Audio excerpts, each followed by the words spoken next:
नमस्कार प्यारे बच्चों, आज हम आपको पढ़ाएंगे क्लास 10th का जो प्रकाश का परावर्तन चैप्टर है, उससे हम आज स्टार्ट करेंगे। और इसके आप सबको ये बताना चाह रहे हैं कि ये जो हाई स्कूल का जो भी आपका पूरा सिलेबस आपको इस यूट्यूब चैनल पे करवाया जाएगा विद न्यूमेरिकल। एक एक न्यूमेरिकल आपको यहाँ से बताए जाएंगे। अगर आपने यहाँ से पूरा का पूरा कोर्स पढ़ लिया तो हम ये इस चीज की गारंटी लेते हैं कि मान के चलिए आपके 25 में से 24 नंबर से कम नहीं आ सकते हैं। एक एक चीजें आपको यहाँ से बताई जाएंगी और एक एक टॉपिक आपका क्लियर करवाया जाएगा, चाहे वो न्यूमेरिकल हो, चाहे वो डेरिवेशन हो, और चाहे आपका थ्योरी पोर्शन हो। सारी चीजें आपको यहाँ से कंप्लीट करवाई जाएंगी। कोई भी ऐसी चीज आपकी नहीं होगी जो इस सिलेबस से बाहर का हो। साथ में आपको एनसीईआरटी के भी क्वेश्चन जो भी यहाँ पे इस बुक में अवेलेबल है, या फिर मान लो कि एनसीईआरटी बुक जो आपके पास होती है उसके सारे के सारे न्यूमेरिकल और उसके साथ में रेफरेंस बुक के सारे न्यूमेरिकल्स आपको करवाए जाएंगे। यहाँ तक कि आपको हम ये भी बता दें कि इस क्लास में या आपको इस पूरे प्रक्रम में जो सारी चीजें हैं वो आपको, जैसे कि सेट अनसॉल्व्ड वाले सेट भी आपको करवाए जाएंगे। तो आप यहाँ से अगर पूरा चैनल आप देखते हो, पूरा चैनल सब्सक्राइब करके आप पढ़ते हो यहाँ से, तो आपको निश्चित रूप से सफलता मिलनी है। चलिए हम प्रकाश के परावर्तन की बात करने जा रहे हैं। चैप्टर है बेटा प्रकाश का परावर्तन। प्रकाश का परावर्तन। चलिए, ये प्रकाश के परावर्तन की अगर बात की जाए तो इसमें एक सबसे पहली चीज जो आती है निकल के, वो है हमारा प्रकाश। कि भैया प्रकाश क्या है। अगर बेटा प्रकाश की बात की जाए तो प्रकाश एक प्रकार की ऊर्जा होती है। प्रकाश क्या है? एक प्रकार की ऊर्जा होती है। ये ऊर्जा है। अब ऊर्जा है एनर्जी। प्रकाश एक प्रकार की ऊर्जा है जिसके द्वारा हम किसी वस्तु को देख सकते हैं। प्रकाश अगर जैसे मान लो हम अंधेरे कमरे में चले जाएं तो क्या हमको उस कमरे में कुछ चीजें दिखाई देती? नहीं दिखाई देती।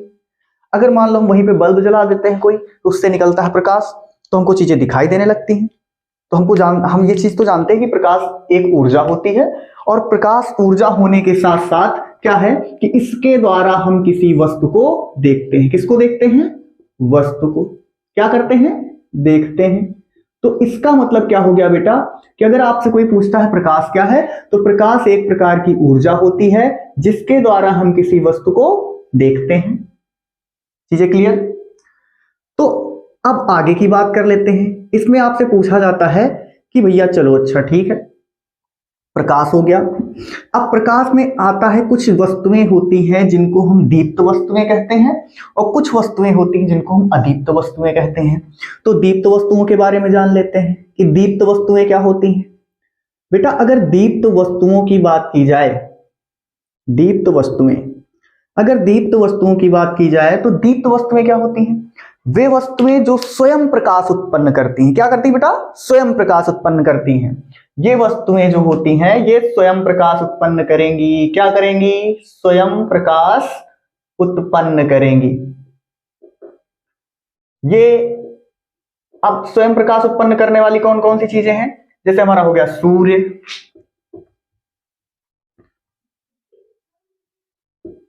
तारे, आपका हो गया वैद्युत बल्ब। ये सारी चीजें जो आपकी होती हैं वो दीप्त वस्तुओं के अंतर्गत आती हैं। उसके बाद आती हैं अदीप्त वस्तुएं। अदीप्त वस्तुएं। अदीप्त वस्तुएं क्या है बेटा? अदीप्त वस्तुएं ये स्वयं प्रकाश उत्पन्न नहीं करती हैं। क्या करती हैं? स्वयं प्रकाश उत्पन्न नहीं करती हैं। तो ऐसी वस्तुओं को हम लोग बोलते हैं अदीप्त वस्तुएं। अदीप्त वस्तुओं की अगर बात की जाए तो जैसे कुर्सी निर्जीव वस्तु, हमने कह दिया ये मार्कर हमारा है, या हमने जो शर्ट पहन रखी ये, या फिर आप जो भी चीजें, जैसे मान लो पंखा हो गया आपका निर्जीव वस्तु, ये प्रकाश तो उत्पन्न करता नहीं है। तो ये सारी चीजें, कुर्सी आपकी हो गई है ना, तो ये आपकी हो गई कुर्सी, फिर मेज, पेन, ये सभी क्या है? अदीप्त वस्तुएं होती है, स्वयं प्रकाश उत्पन्न नहीं करती हैं। तो बेटा जान लो प्रकाश क्या है? प्रकाश एक प्रकार की ऊर्जा होती है जिसके द्वारा हम किसी वस्तु को देखते हैं। दीप्त वस्तुएं स्वयं प्रकाश उत्पन्न करती हैं, जैसे आपका हो गया सूर्य, तारे, वैद्युत बल्ब। अदीप्त वस्तुएं वे होती हैं जो स्वयं प्रकाश उत्पन्न नहीं करती हैं, जैसे कुर्सी, मेज, तखत, दरवाजा, पंखा, स्टूल, कुर्सी, मेज आदि। तो ये हो गया आपका क्या, दीप्त और अदीप्त वस्तुएं। इसके बाद बेटा हम लोग पढ़ेंगे आज प्रकाश के गुण। क्या पढ़ना है, प्रकाश के गुण।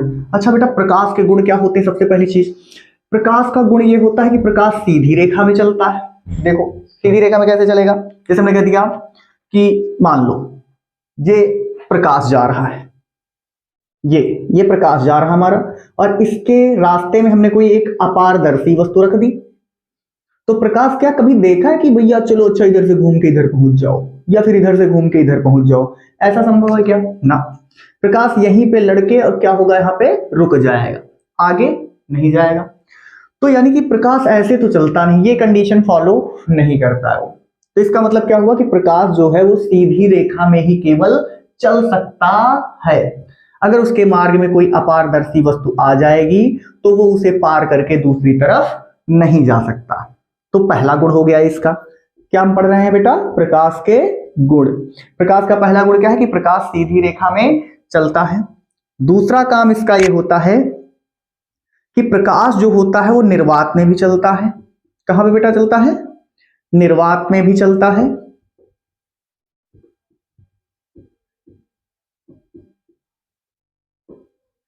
निर्वात में भी चलता है, और निर्वात में प्रकाश की चाल होती है बेटा 3 गुणे 10 की पावर 8 मीटर प्रति सेकेंड।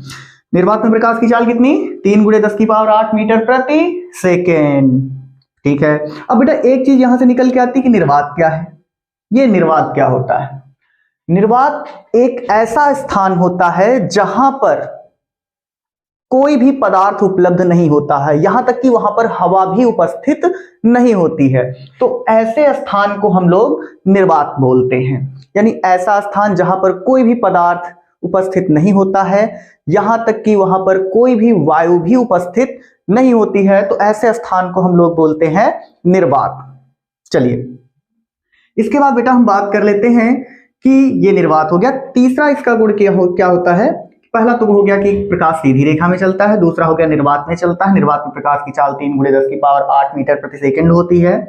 और एक इसका ये भी गुण होता है भाई, प्रकाश के द्वारा हम किसी वस्तु को देखते भी तो हैं, तो ये हो जाएगा क्या, इसके द्वारा हम किसी वस्तु को देखते हैं। हम यहाँ पे शॉर्टकट में से लिख दे रहे हैं कि वस्तु को देखते हैं। क्या करते हैं बेटा? वस्तु को देखते हैं। ये हो गया, तो 3 गुण हो गए। चौथा गुण इसका हम देख लेते हैं, प्रकाश का परावर्तन होता है कि नहीं होता, चैप्टर का ही नाम है। तो प्रकाश का परावर्तन होता है। चौथा गुण हो गया हमारा ये, परावर्तन होता है। पांचवा गुण है प्रकाश का पांचवा गुण है प्रकाश का अपवर्तन होता है। घटनाएं है प्रकाश की, होता है। उसके बाद छठा गुण अगर आपको लिखना है तो प्रकाश विद्युत चुंबकीय तरंगे होती है। बेटा प्रकाश विद्युत चुंबकीय तरंगे होती है। तो ये हो गया आपका छठवां गुण। अगला जिसको बोलते हैं, चलिए चौथा, पांचवा, छठवां, 6 गुण हो गए। ये बेटा 2 नंबर का आता है, और 2 नंबर में अगर आपको जैसे आ रहा कि प्रकाश के गुण लिखे, तो कोई आपको 4 गुण लिखने हैं। 4 गुण लिख दोगे आप तो आपका 2 नंबर कंप्लीट हो जाएगा। तो हमने आज पढ़ लिया सबसे पहले कि प्रकाश क्या होता है, प्रकाश के बारे में जान चुके हैं। दीप्त और अदीप्त वस्तुएं क्या होती है, हमने ये भी जान लिया कि दीप्त वस्तुएं क्या है और अदीप्त वस्तुएं क्या है। उसके बाद हमने जाना कि प्रकाश के गुण कौन कौन से होते हैं। बेटा इसके बाद हम लोग अब पढ़ना चाहेंगे प्रकाश का परावर्तन। क्या पढ़ेंगे? प्रकाश का परावर्तन। चलो प्रकाश का परावर्तन, बेटा जब इसकी बात करते हैं तो प्रकाश के परावर्तन में क्या होता है, सबसे पहली चीज कि यहां पर एक चिकना पृष्ठ होता है, और चिकने पृष्ठ के एक भाग को हम पॉलिश कर लेते हैं। क्या कर लेते हैं? पॉलिश कर लेते हैं। पॉलिश करने के बाद ये बेटा ये कांच हो गया, मान लिया कांच का एक भाग हमने पॉलिश कर लिया, कोई पृष्ठ है इसका, तो ये हो गया आपका चिकना पृष्ठ। क्या है? चिकना पृष्ठ। और इस पर क्या हुआ, इसके ऊपर देखो ये पहला माध्यम हो गया और ये जो कांच है क्या है, दूसरा माध्यम हो गया। तो जब कोई प्रकाश की किरण ये आ रही है,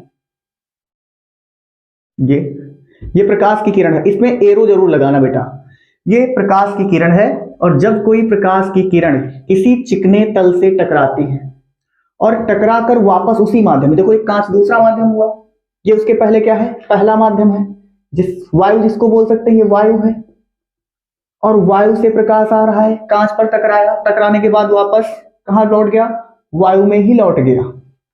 तो देखो जब कोई प्रकाश की किरण किसी चिकने तल से टकराती है तो टकराकर वापस उसी माध्यम में लौट जाती है, इस घटना को प्रकाश का परावर्तन कहते हैं। अगर मान लो दर्पण के परावर्तन बिंदु से कोई एक लंब ऐसे खींचा जाए तो ये होता है आपका अभिलंब, इसका क्या नाम है, अभिलंब।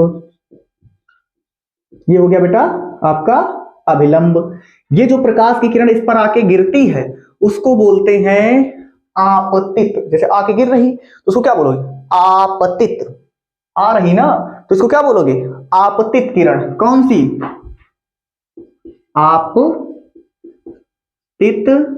किरण।